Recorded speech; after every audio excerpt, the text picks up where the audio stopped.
Looking to refinance your mortgage? The first thing you want to do, find out how much your home is worth. Just go to ownerly.com, enter the address, and see the home value instantly. Come to ownerly.com and see what your home is worth. Passionate about growing your business online, but the tech stack it takes to do it sucks. That's why we built Kajabi, the all-in-one platform that makes it easy to build digital products, create websites, send emails, and much more. Get started for free today at kajabi.com.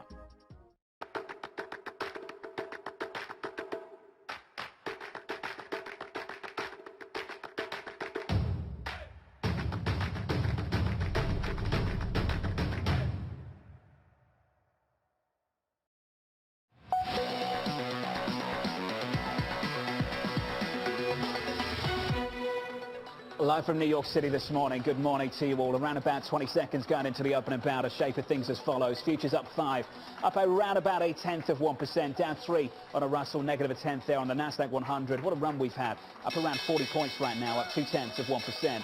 There's the opening bout and a pretty tame whoop to go with it. Switch up the board and get to the bond market. It's that kind of week, isn't it? Katie and I have talked about it all through the week. Just close the market. Come on. For goodness sake. Yields in 2 basis points, 145.33 on 10s. Crude higher by 0.9% to 76.29, and euro dollar negative 0.2% at around about 113. Euro dollar not doing much at all. A slightly weaker euro in a mix. The S&P 500, another record in sight, up around about 0.1% on the S&P. Consumer discretionary top of the pile, up 1/3% there. The financials down around about 0.1%. In the bond market, yields coming in a couple of basis points, as I say, to in and around 146. So we've got the S&P on track to post another record high. It's 70th for the year. Victoria Green of G Squared telling investors not to underestimate stocks. Take a listen. We like this. We'd love to see the Santa Claus rally continue. And I think the ability of equity markets to climb the wall of worry should not be underestimated. Back with us, Stuart Kaiser, Troy Gayeski. Guys, this is what I want to do in the next 10 minutes. Let's start with your big calls for 22. And then a little bit later in the segment, I want to come back and talk about the big lessons from 21. The big calls for 22. Stuart Kaiser, first to you. Look, Jonathan, our outlook is basically S&P kind of peaks during 2Q around 5,000, and then you kind of weaken into the second half of next year. I think, frankly, the biggest calls I think we have from a macro perspective would be, a very strong deceleration in inflation, once you kind of peak late in 2Q. And, that drop in inflation and inflation break-evens allows real yields to rise considerably. So I think, those are probably from a macro perspective the two biggest kind of moving points to keep an eye on. As I mentioned earlier, I do think the market kind of post 4Q earnings as we get into February is probably underestimating the risks at that point, because you will have inflation peaking. You will have a sequential slowing in growth kind of in the 12-month outlook. And I think markets are going to probably struggle a little bit to deal with those two things. So I think those are probably the biggest moving points to highlight from our perspective. Troy Gayeski? Yeah, our biggest points would be markets continue to be strong into early next year due to abundant liquidity and continued seasonality, a strong January effect. And then as we move into late Q1, early Q2, that's where the chop starts to show up, and the modest tightening of monetary policy dramatically reduces the reward to risk profile of broader equity markets. That's A. B, credit is still firmly bid due to the very strong nominal GDP growth and reasonably strong real GDP growth. The delinquencies stay extremely low, so we don't expect material spread widening. And the back end of the curve, we end up with a very sort of shallow bear flattener where the back end does back up a bit, but somewhere around 25 basis points or so versus a 75 basis point increase at the front end by the end of the year. And the main reason for that, John, other than the usual suspects of negative rates overseas and, a total dearth of AAA long duration assets, is that we have over 1.5 trillion of capital sitting in the Fed's reverse repo, which has grown from April, that's just waiting for a home to go out in the curve at higher rates. And so, it's highly unlikely that we get a material increase at the back end in the short term. Can I ask you both, gents, just when you put together these outlooks, what was the hardest thing, the thing you spent the most time on, the thing you have the least conviction about going into next year? Stu, can I ask you first? I think the biggest thing is how do you expect the market to react to the various forms of kind of Fed withdrawal? Whether that is tapering being accelerated, balance sheet kind of shrinking a bit, or potential rate increases. So yeah, to me, I think that's the biggest thing is that process viewed as a positive because it addresses the chief risk of inflation that faces the market. Or is that an issue from a valuation perspective, as Troy has highlighted, because you do get rates and particularly real yields significantly higher? So I think the market has started to adopt as a consensus view that is going to happen, but the market's interpretation of how equity markets in particular react to that, both at the benchmark level and at the sector and factor level, I think is really the big open question that people are trying to deal with. If I need to be in equities, how worried should I be? And within equities, how do I need to allocate within that asset class? Troy, what about you? Well, as they say in life, John, timing's everything, right? So if you get a little too conservative too soon, you leave a lot of money on the table, right? As we've seen just this quarter alone, it's been a tremendous rally, and you saw some folks get too conservative over the summer. If you stay in the game a little bit too late and get chopped up in Q3, Q4, then you're giving back a significant portion of at least the earlier year gain. So it's really trying to zero in on the timing, right? And about a week or two ago, given the Omicron surge, you could have seen the potential that we'd already peaked and that there just wasn't enough liquidity in the system to keep us grinding higher. But, now that things have improved on that front, we still think, we powered to new highs in Q1, and then things start to get tricky at the end of Q1, early Q2. So timing is always the trickiest thing. I think about where we were about 12 months ago when we had some of these calls coming in on Wall Street, and I was thinking about the move into cyclicals, the reopening. It all made a lot of sense. It was highly intuitive. And for that reason, people thought maybe the index level would be a struggle. The biggest call on the street at that time, 12 months ago, was 4,400 from Goldman Sachs. It was David Costin. We're at 4,800 there and thereabouts right now, at 47.96 on the S&P. Some 28% later, this morning up about 0.1%. One sector I want to look at just quickly, the airlines down about 0.4% this morning. They were down about 0.6% on the S&P yesterday. You've seen the flight cancellations build up over the holiday weekend, the Christmas weekend. Cowen's Helene Becker says stick with these names. Take a listen. We're looking at demand being strong. At least we think it will continue to be strong, sort of picking up around mid-February and going through the summer. And then we are expecting kind of 2 years worth of demand, especially in international markets, but not having that capacity to be able to handle the demand. So we're looking at price improvement.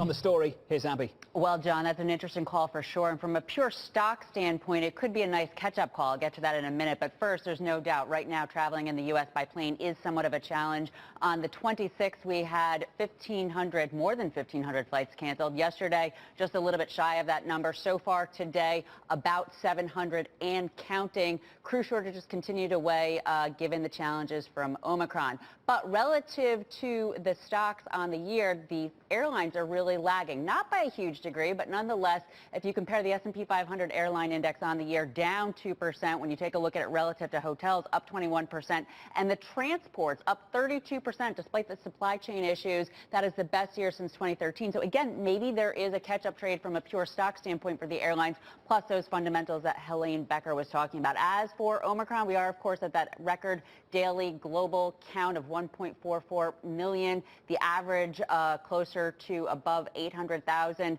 The good news there about that record number, John, it does seem right now that the degree of this current virus is less severe than others, but still very contagious and causing these delays for the airline sector. Abby, thank you. There is some good news out there at the moment. Quote of the day from LPL Financial. They say the following.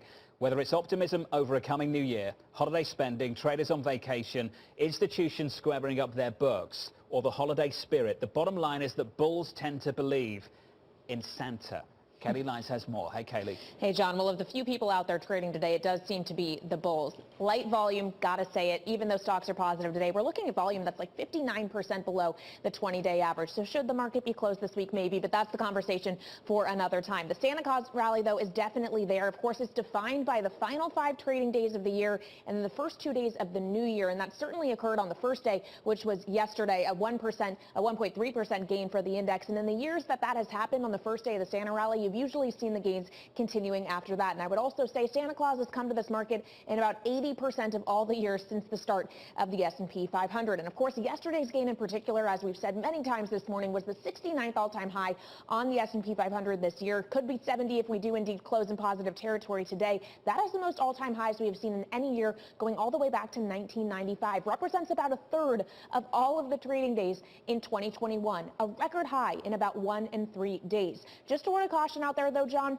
And thank you for Doug Ramsey over at the Luthold Group for pointing this one out. Keep an eye on breadth, because last week when the S&P closed at a 52-week high, 334 companies trading on the New York Stock Exchange hit a 52-week low. Only about 6.9% of members in the S&P were making one-year highs. That's only happened 3 other times in history, and all 3 of them were in December of 1999, John. Kelly, nice. Thank you. No one likes the reference to 99, do they? No. Ever. Kelly, thank you very much. Some final words now from Stuart Kaiser and Troy Gersky. Gents, I started this segment by talking about the big calls for 22. I want to reflect on the big lessons from 21. I did this a little bit yesterday. I'm going to do it through the week. Stuart Kaiser, first of all to you, sir, the big lesson of 2021, relative to what you expected, what you've experienced this year. What is the big lesson for you? You know, I think the big lesson is that even if something's expected, it doesn't mean it won't move markets. You know, if I remember back to, February, March, everybody was saying inflation won't disrupt the markets because, this inflation surge is expected and is coming off a low base. But the fact is when you do get large moves in key economic and macro data, it does move markets. And I think, that's just a key thing to consider as we go into next year. Just because it's expected, it doesn't mean, it won't move markets. Even if something is 70% consensus, that still means 3 in 10 people are being surprised, and that incremental, supplier demand can certainly impact the market. So I think we just got really reminded that this year, that, don't ignore something because you think it's expected. Troy, what about you? Yeah, well, I think the first reiteration of the lesson for everyone is don't fight the Fed, right? Oldest adage on Wall Street. But abundant liquidity and stronger growth drive asset prices higher. So it's always good to have that reiterated. But in terms of new developments, it's really that we can actually have meaningful wage gains driven by a tighter labor market than is obvious coming out of a pandemic, right? Over the last 30 years, we've yet to see all the money supply and fiscal stimulus spill into the labor market for a variety of reasons. So this was the year where we finally saw real economic inflation show up due to an artificially tight labor market, an abundance of fiscal stimulus, an abundance of monetary stimulus. And you remember, John, like 3 years ago, 4 years ago, 5 years ago, people wondered if we'd ever see meaningful inflation above the Fed's CPI target or deflator target again. And here we go. So it is encouraging that we're no longer in a deflationary debt spiral, but obviously that brings in other problems. Troy, you've also talked about humility, and I think it's so important because on a program like this one, people often associate conviction with intelligence, and I think that's dangerous sometimes, confidence and intelligence in markets, when we know that the smartest minds in the world have been slapped in the face more than once by a market like this one. And I just wonder how important that's going to be in the coming 12 months again. 1,000%, right? And that's why you always have to think of markets in terms of probability distributions, right? Like we talked about earlier. Look, there's a non-zero probability that multiples expand, but it's pretty close to zero. There's a reasonable probability that multiples contract, but it's not guaranteed. And humility, it's interesting. People always talk about the back end of the yield curve, and we've always said, you can't time the back end of the yield curve. I've seen no one do it in my 21-year career. Yet you have brilliant people come on all the time with very accurate forecasts, and you can't pretend like you can have that degree of accuracy. So even when I said before, hey, you'll probably move up 25 to 50 basis points, that's the meat of the probability distribution, but you can get big surprises on either side of that. So you always have to factor that in whenever you're looking at the return versus risk profile of any market forecast, of any sector forecast, of any security forecast. So humility is very critical for success, we think. The one thing I'm overconfident about, gents, is that this program is better because of you. So thank you. To Stuart Kaiser. Very kind of you, John. Thank you, gents. I appreciate it for everything holidays. This year. To you as well. Thank you very much. Coming up on this program, China vowing to stabilize its economy in 2022. One of the key underpinnings of inflation is transitory is that China is going to return to being the disinflationary force that it was over the last 25 years. I don't think it will. That conversation up next from New York. This is Bloomberg.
This is Bloomberg's The Open. I'm Risky Gupta, live in the principal room. Coming up, Priya Misra, TD Securities Global Head of Rate Strategy. That's at 1 p.m. Eastern, 6 p.m. in London. This is Bloomberg.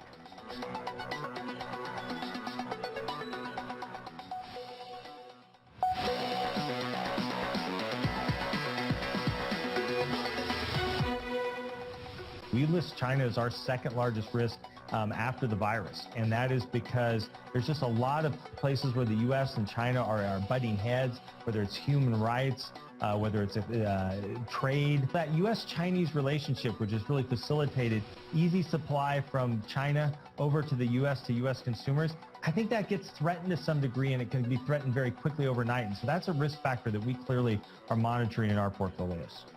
What a year it's been for assets in China. Investor sentiment deteriorating. The country's tech sector taking a beating after authorities unveiled new rules to tighten scrutiny on overseas share sales. Let's bring back in Bloomberg's Kelly Lies for more. Hi, Kelly. Hey, John. It's just the latest regulatory blow for this sector in China. The Hang Seng Tech Index overnight actually falling to its lows for the year, and it is now worth about 50% less than it was at its start. This is an index that is only a little more than a year old, and it really has been a tough go of it lately. This, of course, is as Beijing is pursuing what Xi Jinping has called common prosperity, and that has meant taking a very serious look at some of these large tech players, cracking down on what they call monopolistic behavior and their business practices, and of course, as you mentioned, reining in overseas listings. Of course, those foreign IPO rules coming this past week to tighten scrutiny of them, and that comes in the wake of one listing in particular, and that is Tqqq, the Chinese ride-hailing company that's made its debut here in the U.S. back in June, and a lot of drama has played out since, a lot of scrutiny from Beijing that ultimately resulted in the decision to delist from the NYSE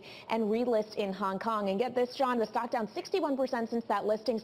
People could sell for the first time, early investors yesterday when that lockup expired, but not Tqqq employees, the company telling them they have to wait until the Hong Kong listing. All that said, while China definitely isn't providing much support to tech in particular, it has pledged to do so for the broader economy in the face of a growth slowdown and issues stemming from the property sector. The PBOC promising to be proactive in policy measures to reverse the slowdown, greater tax cuts potentially planned for 2022. On the monetary front, John, policy is getting a lot easier in China while it's getting tighter in other parts of the world. At that point, those 2 points, really, really important. Kelly, thank you for that, and thank you for everything all this morning. I want to bring in Carl Riccadonna for a little bit more of this. He joins us from Bloomberg Intelligence. Carl, let's start there.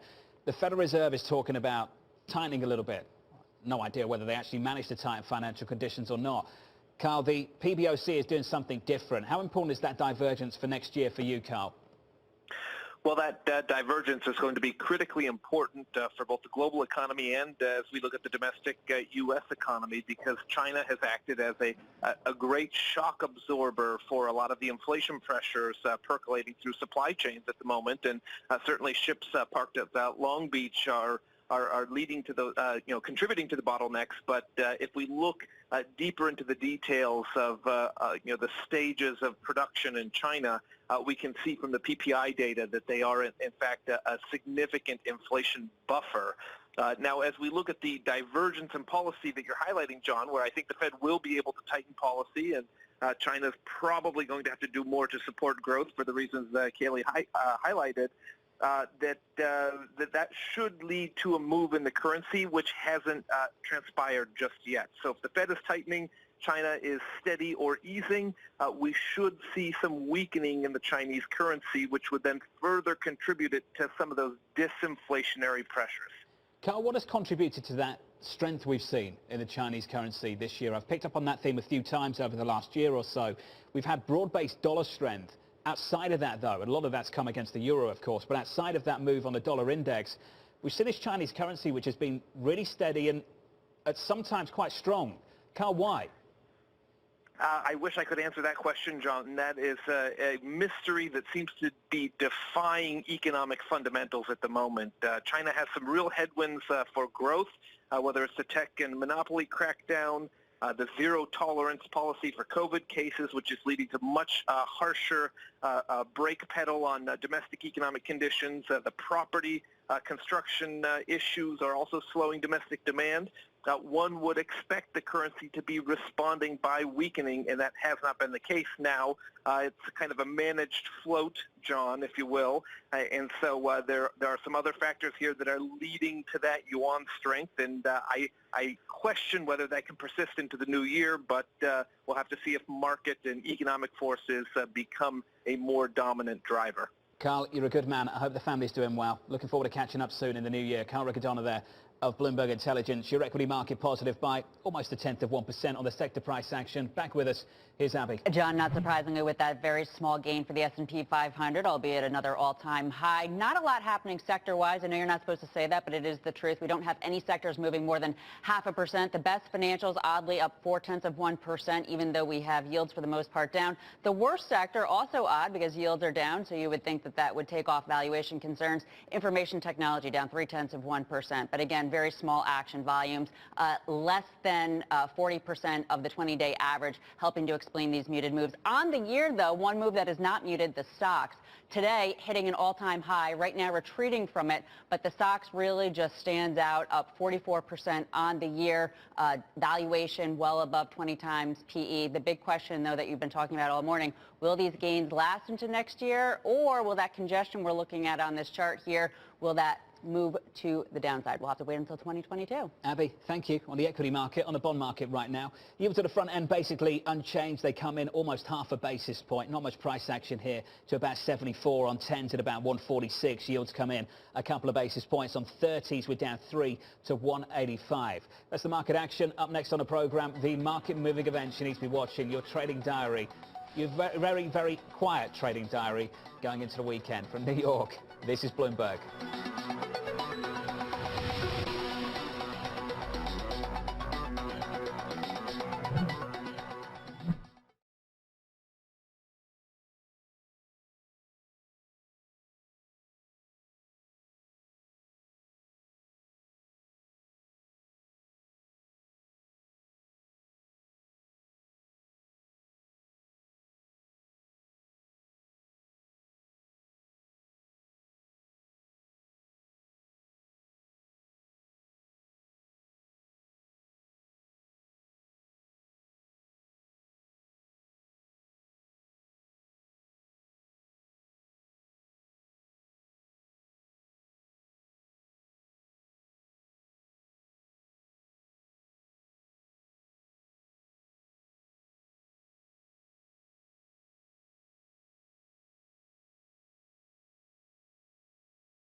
Should I do the whole thing?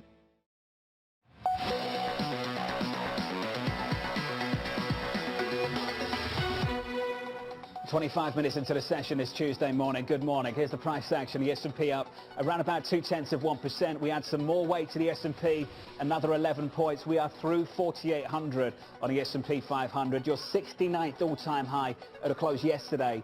It looks like we could get 70. We could get a 70th, and we're through 4,800. I just want to reflect on the 4,800 piece of this just briefly. David Costin of Goldman Sachs was at 4,400 year-end this year, 12 months ago. And when he came out with that forecast, people laughed. Some people laughed because he was so bullish. We talked earlier in the program with Troy Gayeski about the need for humility in this market and why, for some reason, we associate intelligence with confidence and conviction. For some reason, also, we associate intelligence with bearishness. And when you're somehow bullish, it means you're somehow stupid and you don't quite get it. Well, we're up 28% or so this year. That's the price action. Let's get you the trading diary. What you need to be looking for this week, the US Treasury selling $57 billion in 5-year notes at 1 p.m. Eastern. We'll get wholesale inventories on Wednesday. Chicago PMIs coming on Thursday. Another round of jobless claims to close out the year. And finally, US bond market closing early on Friday. From New York City, this was the countdown to the open. This is Bloomberg.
.com. From New York City. We're here in London, in Sydney, in San Francisco. 9 a.m. in Beijing and Shanghai. Good morning, everyone. Have a great evening. This is Bloomberg Daybreak with Lee. Balance of Power on Bloomberg Radio. Welcome to Daybreak Australia. This is Bloomberg Technology. And this is Bloomberg Green. To recap the headlines. You do not want to miss this story. Really good news on the jobless claims How front. are you thinking about those dynamics?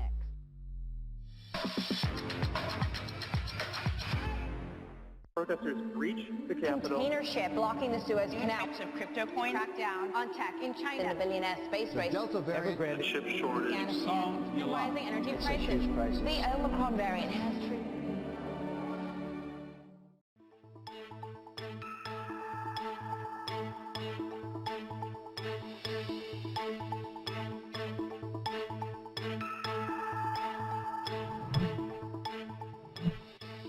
Look at that, another rally on our hands. Welcome to Bloomberg Markets. This is a special simulcast on both Bloomberg Television and Bloomberg Radio. We'll be doing it all week. Me, Matt Miller here in Berlin, Paul T. Sweeney there in New York with you to guide you through this light volume and sometimes high volatility market week. Now, Paul, we've just seen things going up. Yep. It started 3 days before Christmas, but we're in the midst of a real Santa Claus rally now. It's verified.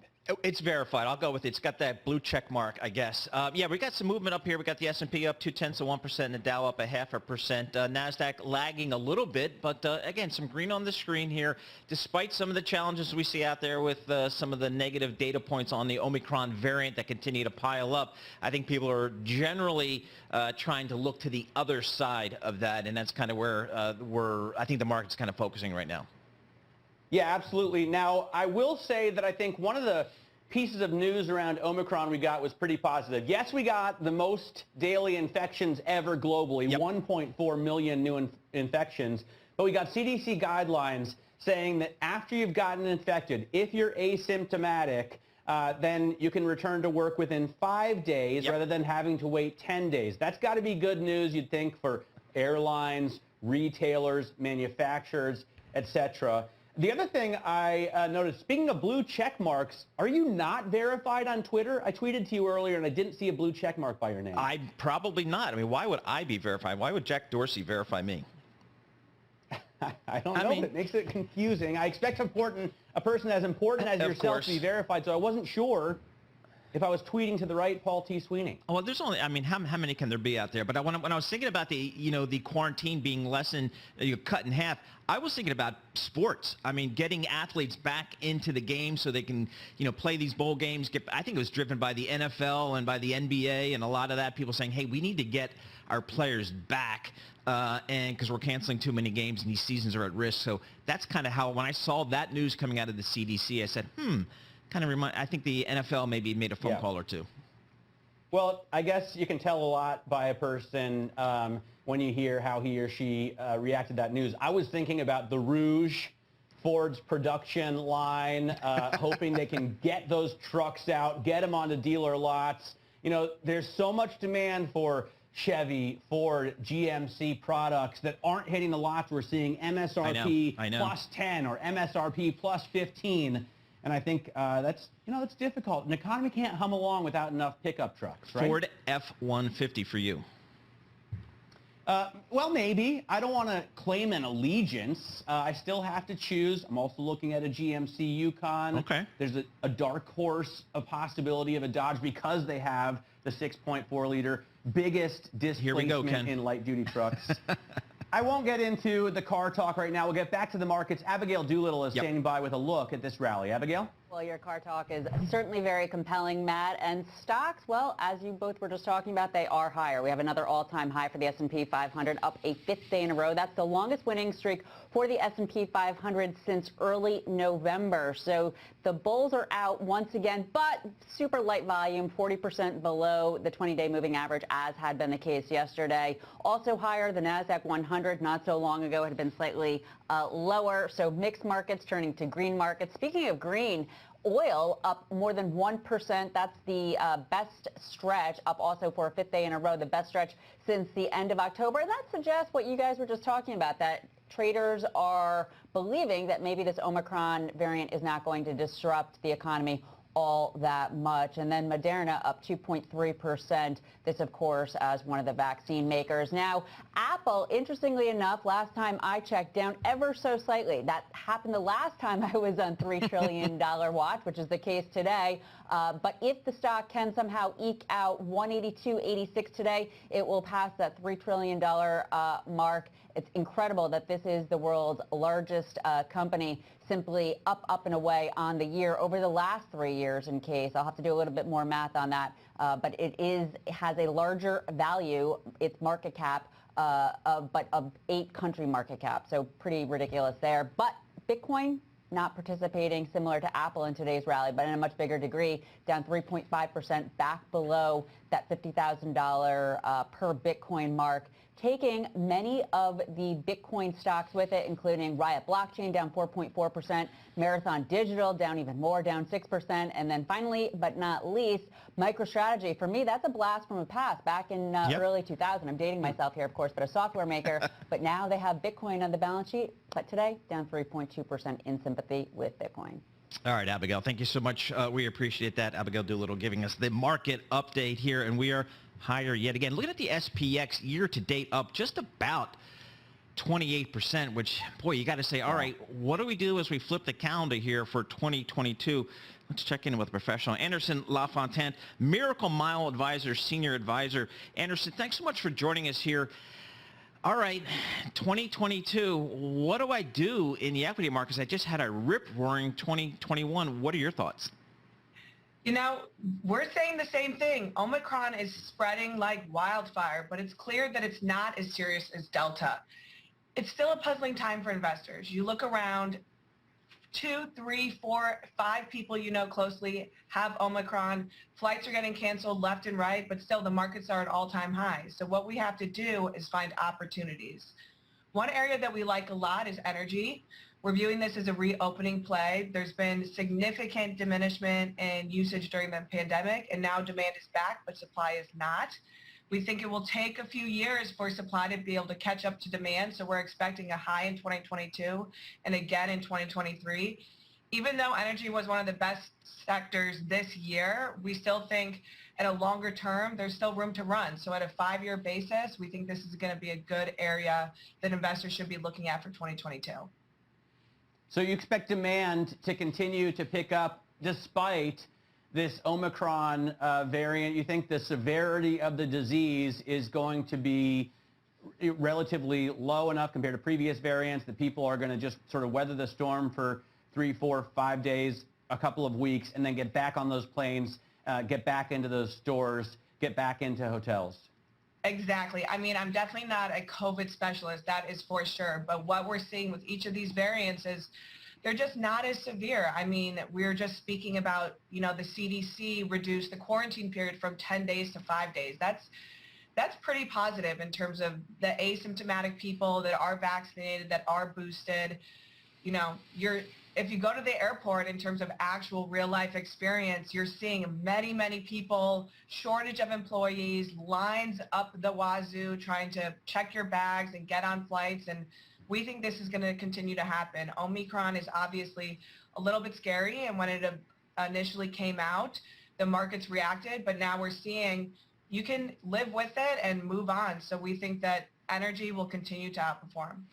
Anderson, what are the risks out there for 2022 aside from the pandemic? I think about there's a lot of geopolitical risk out there. There's, rising interest rate risk. What's the big thing that you're really paying attention to as a risk to this market in the coming year? The great question. The geopolitical risks with China are very real in terms of transparency, the relations with the United States. But one of the bigger risks that we're talking about, and you've been seeing in the headlines for the last few weeks, is inflation. Inflation is really high due to lasting impacts of the pandemic, especially with supply chain issues.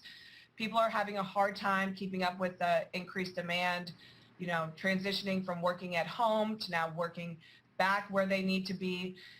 A good area where this is very, very apparent are used cars. If you have a car, you're able to actually sell it now for higher than you originally purchased it 3, 4, 5 years ago. And that's continuing to happen in lots of different areas. So inflation is real. We're going to watch how it plays out in 2022 and 2023, but that is one of the bigger risks that we're talking about with our clients.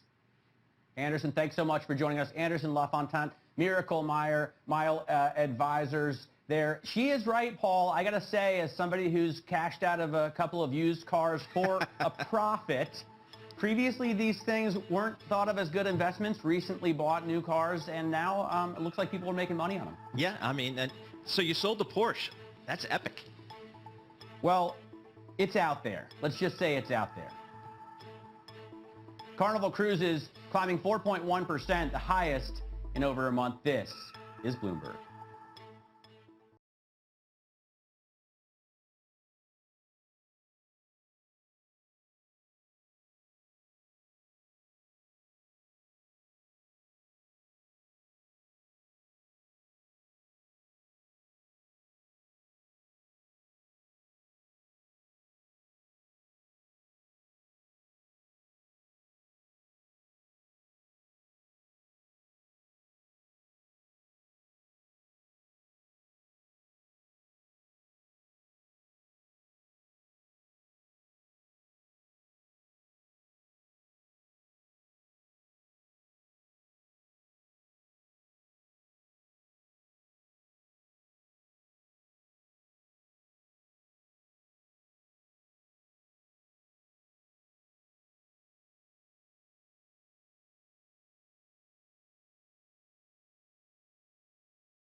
So your book, this book is a interesting book in the sense that it came from a series of lectures you gave named after somebody who was an ideological, let's say, opponent of some of your views, and that was Justice Scalia. So were you a friend of his even though you had ideological differences? Yes, I think so. We would debate those differences, and we'd go, I thought we had a terrific debate. In Lubbock, Texas, there were several thousand students who'd come. They'd never seen a Supreme Court justice. And we talk about our differences. You know, I say, hey, if I had your theory, my goodness, do you think George Washington knew about the internet for free speech? Do you think he knew? And Scalia would say, I knew that. Well, good point. Then he would say, I'm not saying my theory's perfect. He would say, you know the two hunters, they're hunting bears, and one's putting on his tennis shoes, where are you going? And he says, bear's coming. He says, you can't outrun a bear. He says, yeah, but I can outrun you. Right. See, that was his view of my way of deciding cases. And of course, I never, and I still, 28 years now, I've never heard a voice raised in anger in that conference room. I've never heard one justice say anything mean or even snide at the table or anything like that? What good would that do? I try to explain that to the students. You know, you get all excited, and all that happens is people disagree with you, think, well, you know, he's all excited, he must be wrong. And that's so true. So we get on well personally, and we're friends personally, and we disagree on some things. Not as many as you think, but some. It's not always been the case. There was a Supreme Court justice who refused to talk to or be in the presence of Justice Brandeis because he was Jewish. McReynolds. Right. So it hasn't always been that friendly, but you're saying right now, since you've been on the court 28 years, people don't yell and scream at each other. And they don't insult each other, and they're not rude to each other, and it's a professional job, and you go in and do your best professionally. And if you want people to listen to you, the best you can do is to think through this problem. Listen to where the other person is coming from, and see what you can contribute to that thought. But sometimes the dissents are a little bit tough on the person who wrote the majority opinion. Nobody takes that personally? I get that question a lot, and I used to get it more when Nino Scalia was on the court. And the two of us would be there, and somebody would ask that question, and I'd try to answer it because I didn't want him to. And I'd say, look, I know you're not aiming that question at me. You're aiming it at Nino. Okay, I get it. But what you don't understand is that some people suffer from a disease. It's called good writer's disease. Okay. And if a good writer finds a felicitous phrase, he won't give it up. Let him destroy himself, let the world come to an end. It's like a good comedian. You can't give up that joke. Now, that's Nino. He is a very good writer. He has a felicitous phrase, and we all know that, and we don't take it personally. Do you have a lot of unanimous decisions these days, or they don't get that much attention? And do you really have a lot of 5-4 decisions, and they get all the attention, it seems? But is that where the court really has its arguments with each other, the 5-4 decisions? And no, not necessarily. What you read about are the ones that the press thinks the public will be interested in, which usually has a political or a social content. And they'll say, those are the most important. I don't know. One of the most important decisions I wrote this last year was called Google versus Oracle. Right. And it took a year for me to write that. It was about copyright and something called programs, interface programs. And I was told that that was very, very important. Well, for me, it was like learning Latvian.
Welcome back to this special Bloomberg Market simulcast. We are broadcasting both on Bloomberg Television and on Bloomberg Radio, and we're happy to serve you throughout the Christmas week. Well, from Christmas to New Year's Eve. I don't know, there's not really a name for this. What should be a vacation week, Paul? Yeah, I don't know. But I missed the email we're requesting this week, so here I am, but happy to be here. But what's it like in Berlin as it relates to the Omicron, Matt? I mean, here, people are all masked up. The lines for the tests are around the block. It's definitely a thing here, but it seems what's a little different this time is people are just have the attitude of, we're just going to live through this. yeah, absolutely here as well. I mean, you can see the alarm has been raised, especially when you cross into the borders. You're told in no uncertain terms you need to have your vaccination or have proof of a recovered infection. Otherwise, you have to quarantine. People are wearing masks everywhere, including on the streets. I think it's a requirement now. I can't remember if that's Spain or Germany because I've been back and forth.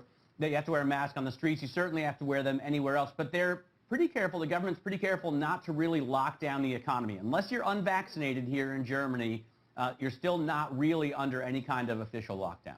Yeah, and it's the same here. I mean, people are, again, I think this is a variant that people are just saying, we're going to have to learn to live with it, and we are. And I think the hope and the expectation is this thing will burn out faster maybe than some prior variants so we can, start making some progress again. Yeah, absolutely. We have seen some interesting news items as it relates to companies that we cover. Apple, for example, closing all of its retail locations in New York City. You can still order stuff online, apparently, and pick it up at the store, but you can't go into the retail stores, shop around. You can't obviously go to a Genius Bar, etc. And then Goldman Sachs is not reversing its return to office mandate. You still go to the office, but you have to have a booster shot. I think by February 1st, if you're allowed to get one by then. Let's go over to Shonali Basak, our Wall Street reporter who knows everything about what's going on the street. Shonali, how is Wall Street reacting to this tidal wave? We got 1.4 million new infections yesterday globally of Omicron infections. Yeah, there's this hope that you can get back to January and things will be a little bit more normal, but right now it's anybody's best guess. To your point, Goldman is diving in with more restrictions, saying that people need to get boosted by February 1st. They need to test twice a week now instead of once a week. And so doing everything they can to return to quote-unquote business normalcy, as everyone says. But normal will look like it has a lot more rules around it as we try to get past this virus. There's a lot of anxiety, guys, around what happens in January. Remember, a lot of the restrictions that we're seeing right now in terms of working from home were just through the holidays. But if cases are like this in January, you're going to see a lot more people say they want to be working from home for longer.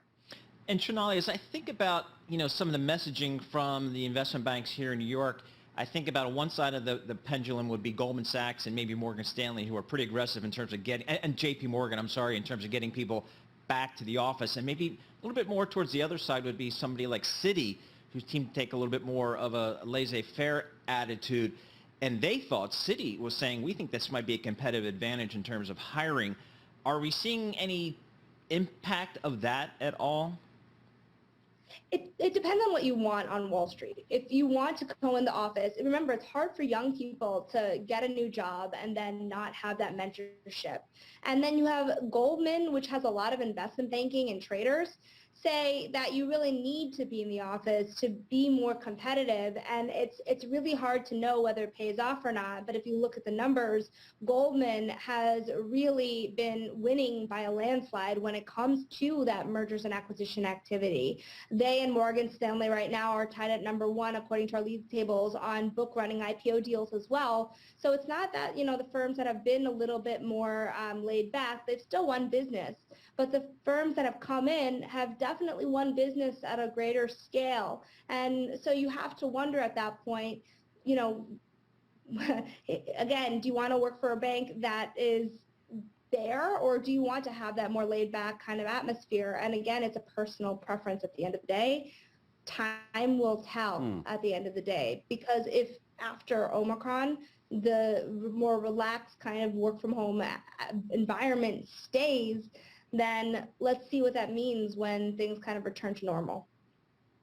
You know, I will always choose laid back, Shonali. I'm actually wearing khakis. I'm going with khakis all week. I'm the opposite. Not the full I'd suit. choose to get into the office. I'll go to the office. I would just prefer to dress more like a Midwesterner than somebody who's a shark on the street. Says the person from Let me Ohio, ask you about something that I was talking about with John Farrow this morning. You know, the CDC has reduced its guidelines. You now only have to wait 5 days after testing positive, as long as you're asymptomatic, before you can go back to work. Previously, the recommendation was for 10. My thought, though, is that there are going to be a lot of companies and maybe even some banks on Wall Street that will still have more conservative rules than the CDC recommendations. What are you hearing? Yeah, it's funny that you mentioned that. John had asked me that a little earlier on air as well. Listen, if you have people coming back into the office who are sick, then that risks other people getting sick. And that also means that business continuity is very difficult when you have a whole team that's out. You don't want an entire trading desk not to be able to show up because they have COVID. So the caution, to your point, may be warranted in that regard. You want to protect the people who are coming into the building who you've asked to come in. But it will diverge according, remember, the CDC guidelines give managers a lot of cover to follow the bare minimum. But again, it creates a lot of difficulty if everyone is sick. All right, Shonali, thank you so much for joining us there, giving us that update on the kind of back to school talk for some of these investment banks. We're starting to see different policies out there. Coming up, we're going to try to get a little smarter on these variants and on these boosters. We're going to do that. Rosanna Peeling, London School of Hygiene and Tropical Medicine. That's coming up. This is Bloomberg.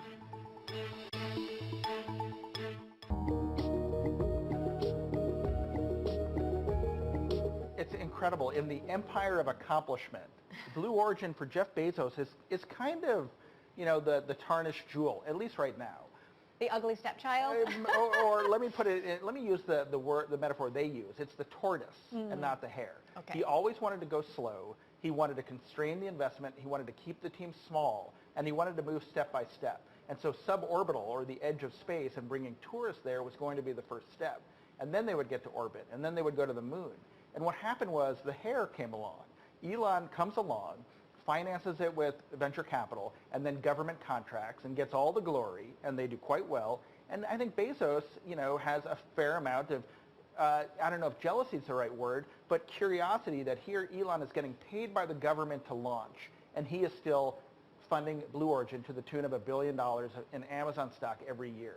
And so we've seen Bezos accelerate Blue Origin's timetable, its ambitions, its timeline, and seed a little bit of dysfunction over the past few years. And so far, there hasn't been a lot to show for it.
against infections. And the third is to treat. Let's take it one after the other to understand. I think there are a few things that are not very clear yet with Omicron. One, it is the clinical manifestation of this new variant. Is it creating more severe disease or not? Is it transmitted easier or not? Is it going to younger or older people? All of these are things that as we see clinical cases coming out and the numbers are getting bigger, that's something that we will know in a few weeks.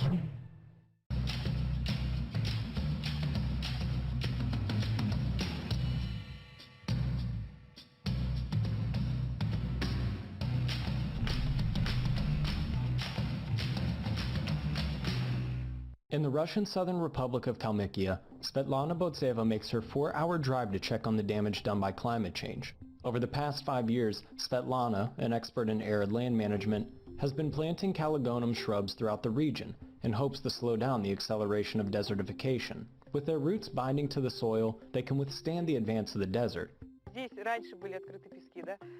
She says the shrubs have done their jobs. They've stopped the movement of the sands. The nearby village Bergen would have been in sand in a few years. They saved the village. With its northern latitudes, experts warn temperatures in Russia are warming at twice the global average. Despite the efforts from Svetlana's team, the sands in Kalmykia have doubled in size over the past 2 years. For nearby towns, this threatens the mainstays of their life. Facing both droughts and the desert's encroachment, last year the region was predicted to lose 80% of its livestock. After a $7.9 million package from the regional government to supply feed to the animals, the number hovered around 25%. He says it was horrible to look at the cattle. They would look for grass, but there wasn't any at all. When you drove in the steppe, you'd see the corpses of horses, cows, camels lying everywhere. It was really scary indeed, and you felt pity for the animals. Policymakers have these areas in mind when it comes to talking about climate change. The Deputy Agriculture Minister of Kalmykia, Nikolai Abushnov, said efforts now are directed at solving the consequences of climate-related disasters. Experts worry this game plan will never address the root of the problem.